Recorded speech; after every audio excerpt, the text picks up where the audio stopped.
इतिहासाची साधने. इतिहासाची साधने या पाठात भारतीय इतिहासाची साधने कोणकोणती आहेत या संदर्भात माहिती दिली आहे.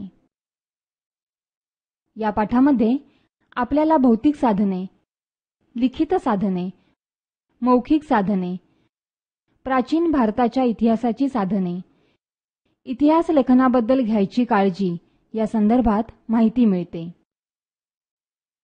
आपल्या पूर्वजांनी वापरलेल्या अनेक वस्तू, त्यांनी कोरून ठेवलेले लेख, चालीरीती, परंपरा, लोककला, लोकसाहित्य, ऐतिहासिक कागदपत्रे यांच्या आधारे आपल्याला इतिहासाची माहिती मिळते. या सर्वांना इतिहासाची साधने म्हणतात. इतिहासाची साधने 3 प्रकारची आहेत: भौतिक साधने, लिखित साधने आणि मौखिक साधने. भौतिक साधने. दैनंदिन जीवनात माणूस अनेक वस्तू वापरतो. खापरांच्या तुकड्यांचे रंग, आकार व त्यावरील नक्षी यावरून ती भांडी कोणत्या काळामधील असावीत याचा अंदाज बांधता येतो.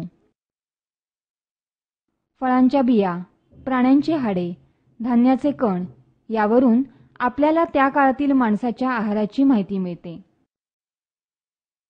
माणसाने वापरलेल्या सर्व वस्तू, वास्तू, त्यांचे अवशेष यांना इतिहासाची भौतिक साधने म्हणतात.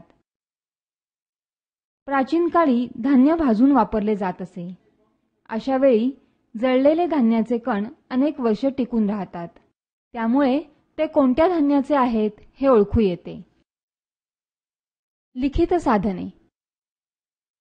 अश्मयुगातील माणसाने अनेक प्रसंग चित्रातून व्यक्त केले आहेत. सगळ्यात आधी प्रतीके आणि चिन्हे यांचा वापर करून माणूस नोंदी ठेवत असे.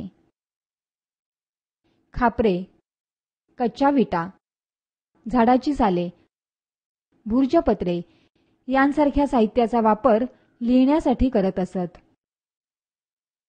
अनेक राजांनी आपल्या आज्ञा, निवाडे, दानपत्र दगडांवर किंवा तांब्याच्या पत्र्यांवर कोरून ठेवले आहेत. आपल्या भोवताली घडणाऱ्या घटना, राजदरबारातील कामकाजाच्या नोंदी माणसाने लिहून ठेवण्यास सुरुवात केली. ग्रंथ, नाटके, काव्ये, प्रवास वर्णने या प्रकारच्या साहित्यातून त्या त्या काळातील इतिहास समजण्यास मदत होते.